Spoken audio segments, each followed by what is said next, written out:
പ്രിയമുള്ളവരെ, വിശുദ്ധ ബൈബിളിനെ ആസ്പദമാക്കിക്കൊണ്ട് ഞങ്ങൾ സംപ്രേഷണം ചെയ്യുന്ന ഒരു ചാനലാണ് ബൈബിൾ വചനങ്ങൾ എന്ന ഈ ചാനലിൽ കൂടി വിശുദ്ധ ബൈബിളിലെ പഴയ നിയമത്തിലെ ഉൽപ്പത്തി പുസ്തകം മുതൽ പുതിയ നിയമത്തിലെ വെളിപാടിന്റെ പുസ്തകം വരെയുള്ള എല്ലാ അധ്യായങ്ങളും ഞങ്ങൾ ഉൾക്കൊള്ളിക്കാൻ ശ്രമിക്കുകയാണ്. ഈ ബൈബിൾ വചന ഭാഗങ്ങൾ കേൾക്കുന്ന എല്ലാവരും ഞങ്ങളുടെ ഉൽപ്പത്തി പുസ്തകം 1-ാം അധ്യായം മുതലുള്ള എല്ലാ അധ്യായങ്ങളും കേട്ട് ലോകത്തിന് ശാന്തിയും സമാധാനവും നന്മയും ഉണ്ടാകാൻ വേണ്ടി നമുക്ക് എല്ലാവർക്കും ചേർന്ന് സർവശക്തനായ ദൈവത്തോട് പ്രാർത്ഥിക്കാം. അതോടൊപ്പം തന്നെ ഈ ചാനൽ കാണുന്ന എല്ലാവരും ഞങ്ങളുടെ ചാനൽ ഒന്ന് സബ്സ്ക്രൈബ് ചെയ്യാൻ മറക്കാതിരിക്കുക. കാരണം സബ്സ്ക്രൈബ് ചെയ്താൽ മാത്രമേ ഞങ്ങളുടെ എല്ലാ അധ്യായങ്ങളും നിങ്ങൾക്ക് ഫോണിൽ ലഭിക്കുകയുള്ളൂ. അതുകൊണ്ട് സബ്സ്ക്രൈബ് ചെയ്ത് താഴെ കാണുന്ന ബെൽ ഐക്കൺ കൂടി ഒന്ന് ക്ലിക്ക് ചെയ്ത് ഞങ്ങളോട് സഹകരിക്കുക. നിങ്ങളെവിടെയും പ്രാർത്ഥനാ നിർഭരമായ സഹകരണം തുടർന്നും ഞങ്ങൾക്കുണ്ടാകുമെന്ന് അഭ്യർത്ഥിച്ചുകൊണ്ട് ഉൽപ്പത്തി പുസ്തകം 24-ാം അധ്യായം. ഇസഹാക്കും റബേക്കയും. അബ്രാഹത്തിന് പ്രായമേറെയായി. കർത്താവ് എല്ലാ കാര്യങ്ങളിലും അവനെ അനുഗ്രഹിച്ചു. അവൻ തൻ്റെ എല്ലാ വസ്തുക്കളുടെയും മേൽനോട്ടക്കാരനും തൻ്റെ ഭവനത്തിലെ ഏറ്റവും പ്രായം കൂടിയവരുമായ വേലക്കാരനെ വിളിച്ചു പറഞ്ഞു, നിന്റെ കൈ എൻ്റെ തുടയുടെ കീഴെ വയ്ക്കുക.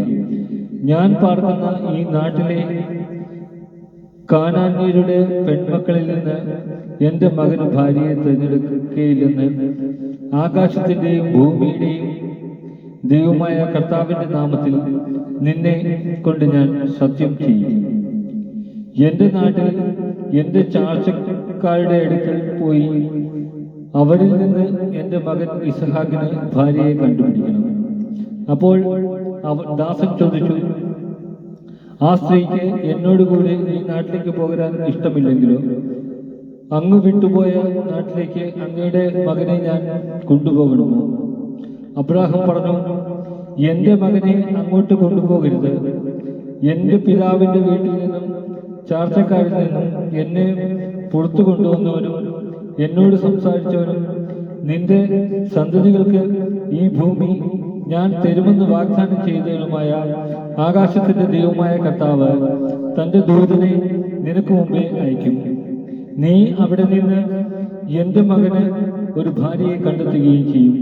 എന്നാൽ ആ സ്ത്രീക്ക് നിന്നോടുകൂടെ പോരാൻ ഇഷ്ടമില്ലെങ്കിൽ എൻ്റെ ഈ ശബ്ദത്തിൽ നിന്ന് നീ വിമുക്തനാണ്. എൻ്റെ മകനെ അങ്ങോട്ട് തിരികെ കൊണ്ടുപോകരുതെന്ന് മാത്രം. തൻ്റെ യജമാനനായ അബ്രാഹത്തിന്റെ തുടയ്ക്ക് കീഴെ കൈവച്ച് ഭൃത്യൻ സത്യം ചെയ്തു. അനന്തരം ഭൃത്യൻ യജമാനന്റെ ഒട്ടകങ്ങളിൽ 10 വിലപിടിപ്പുള്ള ധാരാളം വസ്തുക്കളുമായി പുറപ്പെട്ടു. അവൻ മെസൊപ്പൊട്ടേമിയയിൽ നാഹോറിന്റെ നഗരത്തിലെത്തി. വൈകുന്നേരം സ്ത്രീകൾ വെള്ളം കോരാൻ വരുന്ന സമയത്ത് അവൻ ഒട്ടകങ്ങളെ പട്ടണത്തിന് വെളിയിൽ വെള്ളമുള്ള ഒരു കിണറിന്റെ അടുത്ത് നിർത്തി. അനന്തരം അവൻ പ്രാർത്ഥിച്ചു, എൻ്റെ യജമാനനായ അബ്രാഹത്തിന്റെ ദൈവമായ കർത്താവേ, ഇന്ന് എൻ്റെ ദൗത്യം അങ്ങ്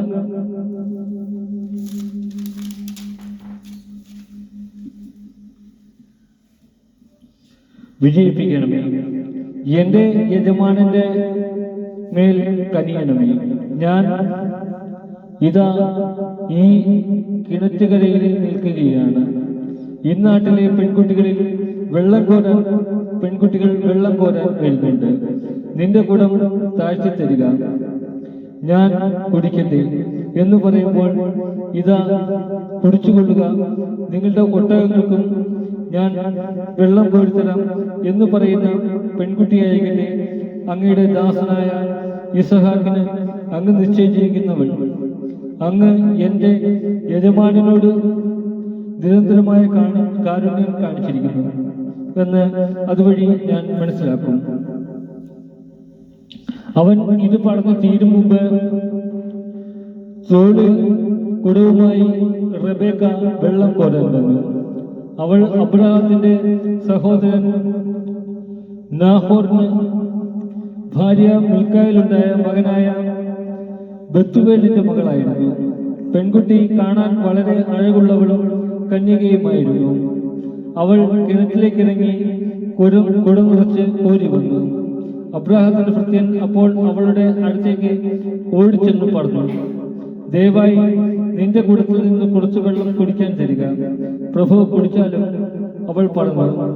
തിടുക്കത്തിൽ കുടം താഴ്ത്തി പിടിച്ച് അവൾ അവന് കുടിക്കാൻ കൊടുത്തു. കുടിച്ചു കഴിഞ്ഞപ്പോൾ അവൾ പറഞ്ഞു, അങ്ങയുടെ ഒട്ടകങ്ങൾക്കും കുടിക്കാൻ ഞാൻ വെള്ളം കോരിക്കൊടുക്കാം. അവൾ വേഗം കുടത്തിലെ വെള്ളം തോട്ടിലൊഴിച്ച് വീണ്ടും വെള്ളം കോരാൻ കിണറ്റിലേക്ക് ഓടി. ഒട്ടകങ്ങൾക്കെല്ലാം വെള്ളം കോരിക്കൊടുത്തു. തന്റെ യാത്ര കർത്താവ് ശുഭമാക്കിയോ ഇല്ലയോ എന്നറിയാൻ അവൻ നിശബ്ദനായി അവളെ തന്നെ നോക്കി നിന്നു. ഒട്ടകങ്ങൾ കുടിച്ചു കഴിഞ്ഞപ്പോൾ അവൻ അരശക്കൽ തൂക്കമുള്ള ഒരു സ്വർണ്ണമോതിരവും 10 ശക്കൽ തൂക്കമുള്ള 2 പൊൻവളകളും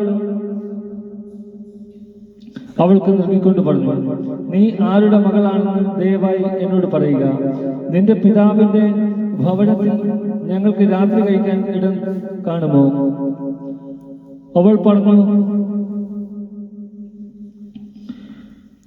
നാഹോറിന് മിൽക്കയിൽ ജനിച്ച ബത്തുവേലിന്റെ മകളാണ് ഞാൻ. അവൾ തുടർന്ന് പറഞ്ഞു, ഞങ്ങൾക്ക് കാലിത്തീറ്റയും കച്ചിയും വേണ്ടുവോളമുണ്ട്, താമസിക്കാൻ മുറിയുമുണ്ട്.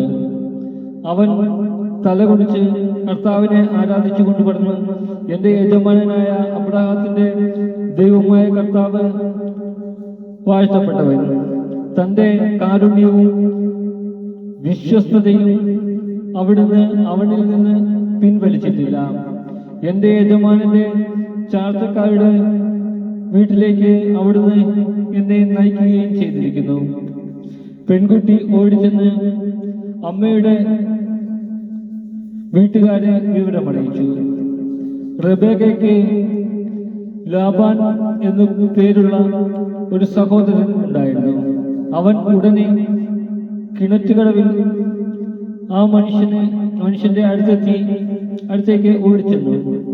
മോതിരവും വളകളും സഹോദരിയുടെ കൈകളിൽ കാണുകയും ആ മനുഷ്യൻ ഇങ്ങനെ എന്നോട് സംസാരിച്ചു എന്ന് അവൾ പറഞ്ഞത് കേൾക്കുകയും ചെയ്തപ്പോൾ ലാബാൻ അവന്റെ അടുത്തേക്ക് ചെന്നു. അവൻ അപ്പോഴും കിണറ്റുകരയിൽ ഒട്ടകങ്ങളുടെ അടുത്ത് നിൽക്കുകയായിരുന്നു. ലാബാൻ പറഞ്ഞു, കർത്താവിനാൽ അനുഗ്രഹിക്കപ്പെട്ടവനെ, വരിക, എന്താണ് പുറത്തു നിൽക്കുന്നത്? ഞാൻ വീടും ഒട്ടകങ്ങൾക്കുള്ള സ്ഥലവും ഒരുക്കിയിട്ടുണ്ട്. അവൻ വീട്ടിലേക്ക് കയറി ലാബാൻ ഒട്ടകങ്ങളുടെ ജീനി അഴിച്ചു മാറ്റി തീറ്റയും കച്ചിയും കൊടുത്തു. അവനും കൂടെ ഉണ്ടായിരുന്നവർക്കും കാൽ കഴുകാൻ വെള്ളവും കൊടുത്തു. അവന് ഭക്ഷണം വിളമ്പി. എന്നാൽ അവൻ പറഞ്ഞു, വന്ന കാര്യം പറയാതെ ഞാൻ ഭക്ഷണം കഴിക്കുകയില്ല, പറഞ്ഞുകൊള്ളുക. ലാബാൻ സമ്മതിച്ചു. അവൻ പറഞ്ഞു, ഞാൻ അബ്രാഹത്തിന്റെ ഭൃത്യനാണ്. കർത്താവ് എന്റെ യജമാനനെ സമൃദ്ധമായി അനുഗ്രഹിച്ചിരിക്കുന്നു. അവൻ സമ്പന്നനാണ്. ആടും മാടും പൊന്നും വെള്ളിയും വേലക്കാരും ഒട്ടകങ്ങളും കഴുതകളും അവിടുന്ന് അവന് കൊടുത്തിരിക്കുന്നു. യജമാനന്റെ ഭാര്യ സാറ വൃദ്ധയായപ്പോൾ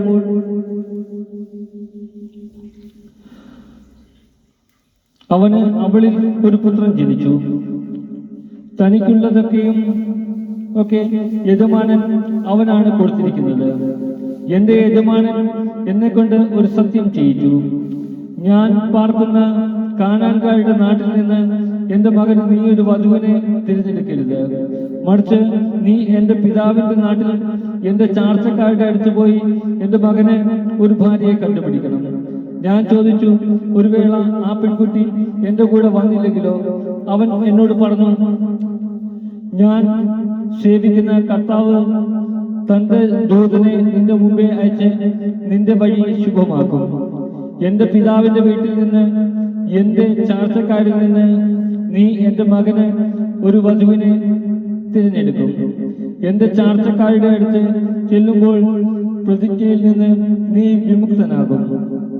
അവർ പെൺകുട്ടിയെ നിനക്ക് വിട്ടു തന്നില്ലെങ്കിലും പ്രതിജ്ഞയിൽ നിന്ന് നീ വിമുക്തനായിരിക്കും.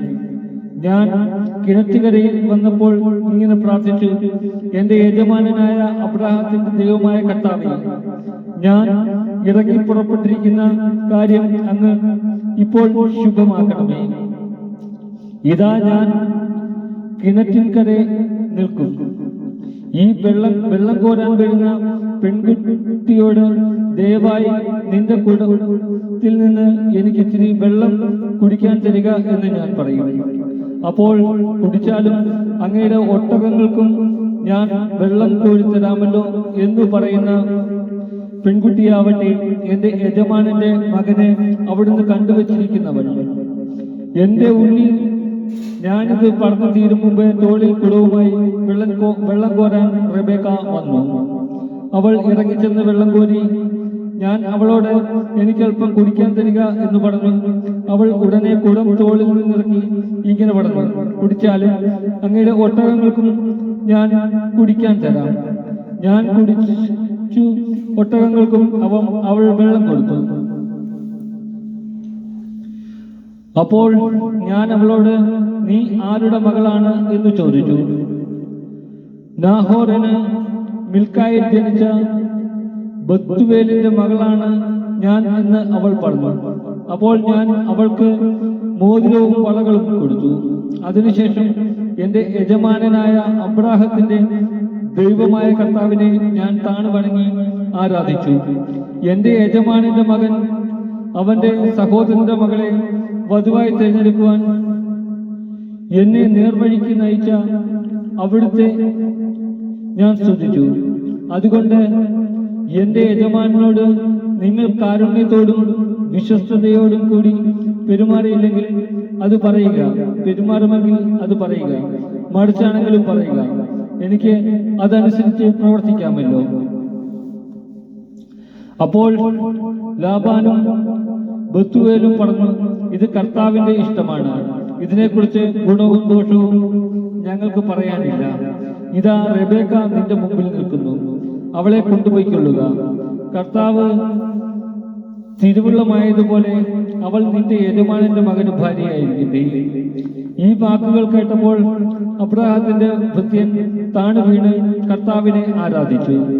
അനന്തരം അവൻ പൊന്നും വെള്ളിയും കൊണ്ടുള്ള ആഭരണങ്ങളും വസ്ത്രങ്ങളും എടുത്ത് റെബേക്കയ്ക്ക് കൊടുത്തു. അവളുടെ സഹോദരനും അമ്മയ്ക്കും വിലപിടിപ്പുള്ള സമ്മാനങ്ങളും അവൻ കൊടുത്തു. അവനും ഒപ്പമുണ്ടായിരുന്നവരും ഭക്ഷിക്കുകയും പാനം ചെയ്യുകയും ആ രാത്രി അവിടെ ചിലവഴിക്കുകയും ചെയ്തു. പുലർച്ചയ്ക്ക് എഴുന്നേറ്റ് അവൻ പറഞ്ഞു: എന്നെ യജമാനന്റെ അടുത്തേക്ക് തിരിച്ചയക്കുക. അവളുടെ അമ്മയും സഹോദരനും പറഞ്ഞു: കുറച്ചുനാൾ കൂടി 10 ദിവസമെങ്കിലും അവൾ ഇവിടെ നിൽക്കട്ടെ, അത് കഴിഞ്ഞ് അവൾക്ക് പോകാം. അവൻ പറഞ്ഞു: എന്നെ താമസിപ്പിക്കരുത്. കർത്താവ് എന്റെ വഴി ശുഭമാക്കി ഇരിക്കൊണ്ട് യജമാനന്റെ അടുത്ത് തിരിച്ചു പോകുവാൻ എന്നെ അനുവദിക്കുക.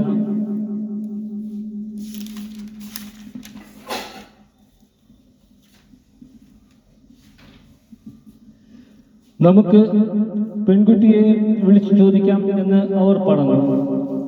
അവർ റെബേക്കയെ വിളിച്ച് നീ ഈ മനുഷ്യനോട് കൂടി പോകുന്നുവോ എന്ന് ചോദിച്ചു. ഞാൻ പോകുന്നു എന്ന് അവൾ മറുപടി പറഞ്ഞു. അവർ അവരുടെ സഹോദരി റെബേക്കയെയും അവളുടെ തോഴിയെയും അബ്രാഹത്തിന്റെ ഭൃത്യനോടും അവന്റെ ആൾക്കാരോടും കൂടെ പറഞ്ഞയച്ചു. അവർ അവളെ ആശീർവദിച്ച് പറഞ്ഞു, നീ ഞങ്ങളുടെ സഹോദരിയാണ്. നീ ആയിരങ്ങളുടെയും 10,000-ങ്ങളുടെയും അമ്മയായി തീരുക. തങ്ങളെ വെറുക്കുന്നവരുടെ വാതിലുകൾ നിന്റെ സന്തതികൾ പിടിച്ചെടുക്കട്ടെ. റബേക്കയും തോഴിമാരും ഒട്ടകപ്പുറത്ത് കയറി അവനെ അനുഗമിച്ചു. അങ്ങനെ റബേക്കയുമായി ഭൃത്യൻ പുറപ്പെട്ടു. ആയിടയ്ക്ക് ഇസഹാക്ക് ബേർലഹയിൽ നിന്ന് പൊന്ന് നെഗബിൽ ചെന്ന് നെഗബിൽ താമസിക്കുകയായിരുന്നു. ഒരു ദിവസം വൈകുന്നേരം അവൻ ചിന്താമഗ്നനായി വയലിലൂടെ നടക്കുകയായിരുന്നു. അവൻ തലപൊക്കി നോക്കിയപ്പോൾ ഒട്ടകങ്ങൾ വരുന്നത് കണ്ടു. റബേക്കയും ശിരസ് ഉയർത്തി നോക്കി. ഇസഹാക്കിനെ കണ്ടപ്പോൾ അവൾ ഒട്ടകപ്പുറത്തു നിന്നും താഴെ ഇറങ്ങി. അവൾ ഭൃത്യനോട് ചോദിച്ചു, അങ്ങ് അകലെ പാടത്തുകൂടി നമ്മുടെ നേരെ നടന്നു വരുന്ന മനുഷ്യൻ ആരാണ്? ഭൃത്യൻ പറഞ്ഞു, അതാണ് എന്റെ യജമാനൻ. ഉടനെ അവൾ ശിരോവസ്ത്രം കൊണ്ട് മുഖം മൂടി. നടന്നതെല്ലാം ഭൃത്യൻ ഇസഹാക്കിനോട് പറഞ്ഞു. ഇസഹാക്ക് അവളെ തന്റെ അമ്മ സാറായുടെ കൂടാരത്തിലേക്ക് കൂട്ടിക്കൊണ്ടുപോയി. അവൻ അവളെ ഭാര്യയായി സ്വീകരിച്ചു. അവൻ അവളെ സ്നേഹിച്ചു. അങ്ങനെ അമ്മയുടെ വേർപാടിൽ ദുഃഖിച്ചിരുന്ന അവന് ആശ്വാസം ലഭിച്ചു.